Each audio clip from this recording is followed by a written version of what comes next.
नमस्कार, अमन गुप्ता टॉक्स में आप सभी का बहुत बहुत स्वागत है। तो आज हम लोग बात करने वाले हैं संस्कृत व्याकरण के एक सुपर इम्पॉर्टेंट चैप्टर अव्यय प्रकरण की। और देखिए, BMS first pro university exam के लिहाज से तो ये चैप्टर मतलब बहुत ही ज्यादा जरूरी है। तो चलिए साथ मिलकर इसको एकदम आसान बनाते हैं। ओके, तो शुरू करते हैं। सबसे पहली बात जो दिमाग में आती है कि ये अव्यय आखिर है क्या भला, और संस्कृत में इसे इतनी इम्पोर्टेंस क्यों दी जाती है। चलिए इसी सवाल से शुरू करते हैं। देखिए, संस्कृत ग्रामर की खूबसूरती इसी एक श्लोक में छिपी है। अव्यय की जो सबसे परफेक्ट, सबसे सटीक डेफिनेशन है ना, वो यहीं से निकलती है। अब सवाल ये उठता है कि ये श्लोक कहता क्या है। आइए इसको डिकोड करते हैं।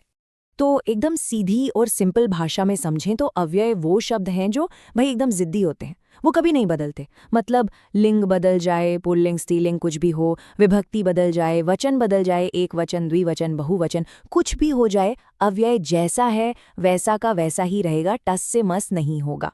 इसीलिए इसका एक और नाम है अविकारी शब्द। अविकारी मतलब जिसमें कोई विकार, कोई चेंज ना आए। ठीक है, तो डेफिनेशन तो अब क्लियर हो गई। अब आगे बढ़ते हैं और देखते हैं कि इसके टाइप्स क्या क्या हैं, मतलब इनको किन कैटेगरीज में बांटा गया है। यकीन मानिए, ये क्लासिफिकेशन समझने के बाद इन्हें याद रखना बहुत आसान हो जाएगा। तो देखो, मेनली दो तरह के अव्यय होते हैं। एक होते हैं रूढ़, मतलब ट्रेडिशनल, जैसे च, वा हो गया, और दूसरे होते हैं यौगिक, जो किसी दूसरे शब्द से मिलकर बने होते हैं। और सिर्फ इतना ही नहीं, इनके काम के हिसाब से भी इनको क्लासिफाई किया जाता है। जैसे कुछ आपको विभक्ति के बारे में बताएंगे, कुछ टाइम के बारे में, और कुछ बताएंगे कि काम कैसे हो रहा है, मतलब मैनर। चलिए अब थियोरी से प्रैक्टिकल पर आते हैं। कुछ सबसे कॉमन और सबसे ज्यादा इस्तेमाल होने वाले अव्यय देखते हैं, वो भी एग्जाम्पल्स के साथ। सबसे पहले बात करते हैं कनेक्टर्स और एम्फैटिक्स की, मतलब वो अव्यय जो या तो वाक्यों को जोड़ते हैं या किसी बात पर जोर डालने के काम आते हैं। सबसे पहला और सबसे कॉमन है च। इसका सिंपल सा मतलब है और या एंड। और देखिए आयुर्वेद में ये कितना जरूरी है। ये एग्जाम्पल देखिए, वायुः पित्तम कफः च इति त्रयः दोषः भवन्ति। मतलब वायु, पित्त और कफ, ये तीन दोष होते हैं। यहाँ च ने क्या किया, इन तीनों को एक साथ जोड़ दिया। सिंपल। अच्छा, अब ये वाला देखिए, ये बड़ा मजेदार है। अपि, इसके दो दो मतलब हैं।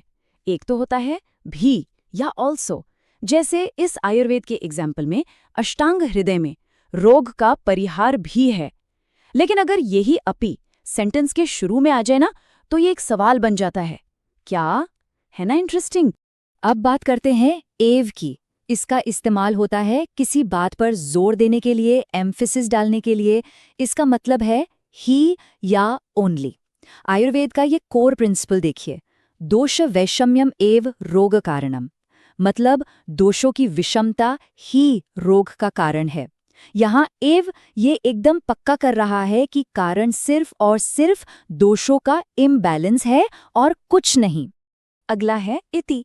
इसे आप एक तरह का कोटेशन मार्कर समझ सकते हैं।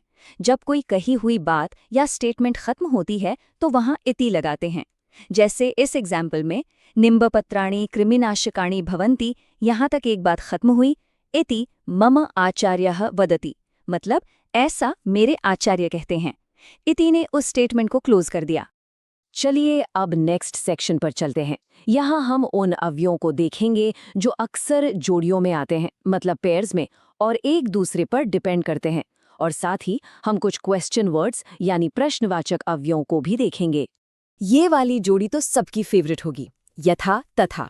इसका मतलब है जैसा वैसा या एज सो। और ये कहावत तो हम सबने सुनी ही है, यथा राजा तथा प्रजा, मतलब जैसा राजा वैसी ही प्रजा। देखिए कितना सिंपल है। बिल्कुल इसी तरह एक और जोड़ी है यदि तरही। ये है अगर तो वाली कंडीशन, मतलब इफ देन। यदि जलम अस्ति, अगर पानी है, तरही युवती वस्त्राणि प्रक्षालयति, तो युवती कपड़े धोती है। सिंपल, एक कंडीशन और उसका एक रिजल्ट। और एक और टाइम वाली जोड़ी है यदा तदा, मतलब जब तब या व्हेन देन। यदा सूर्यः उदेति, जब सूरज उगता है, तदा प्रातः भवति, तब सुबह होती है। एकदम लॉजिकल है ना? चलिए अब आपसे एक सवाल। सप्ताहे कति दिनानि भवन्ति? यहाँ ये जो शब्द ना कति, इसका मतलब होता है कितने या हाउ मेनी। इसका यूज हम नंबर पूछने के लिए करते हैं। तो क्या जवाब है इसका? सप्ताह में कितने दिन होते हैं? जी हाँ, बिल्कुल सही, 7। 2 और इम्पॉर्टेंट क्वेश्चन वर्ड्स हैं।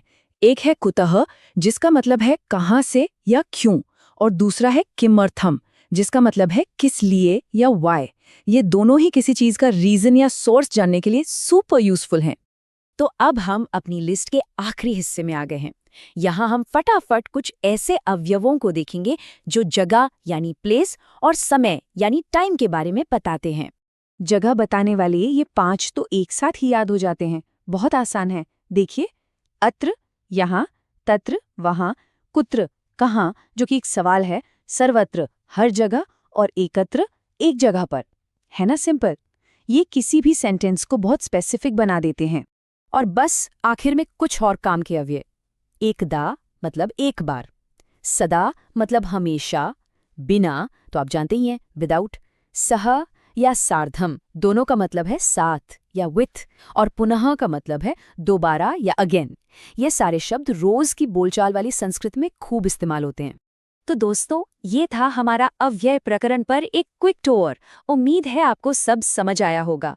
चलिए जाने से पहले एक बार फटाफट रिकैप कर लेते हैं कि हमने आज क्या क्या सीखा, और फिर आपकी राय भी लेनी है। तो आज का सबसे बड़ा टेकअवे क्या है? वो ये है कि अव्यय जो है वो संस्कृत ग्रामर के वो पिलर्स हैं जो अपनी जगह से कभी नहीं हिलते। वो हमेशा सेम रहते हैं और सेंटेंस को एक फिक्स्ड मीनिंग और स्ट्रक्चर देते हैं। सच कहूं, अगर आपने इन्हें अच्छे से समझ लिया ना, तो संस्कृत आपके लिए काफी आसान हो जाएगी। तो अव्यय का ये पूरा सफर कैसा लगा? मजा आया? सब कुछ क्लियर हुआ? प्लीज कमेंट्स में अपना फीडबैक जरूर दीजिएगा। और हाँ, ये भी जरूर बताइए कि अगला टॉपिक कौन सा कवर करें। जिस टॉपिक पर सबसे ज्यादा कमेंट्स होंगे, हम अगला डिस्कशन उसी पे करेंगे। और आखिर में, अगर आपको इस कोशिश से थोड़ी भी मदद मिली हो तो प्लीज इसे एक लाइक जरूर दें, अपने बायम्स के दोस्तों के साथ शेयर करें, और हाँ, अमन गुप्ता टॉक्स को सब्सक्राइब करना तो बिल्कुल मत भूलिएगा, ताकि कोई भी इंपॉर्टेंट टॉपिक मिस ना हो। चलिए मिलते हैं बहुत जल्द एक नए टॉपिक के साथ। तब तक पढ़ते रहिए।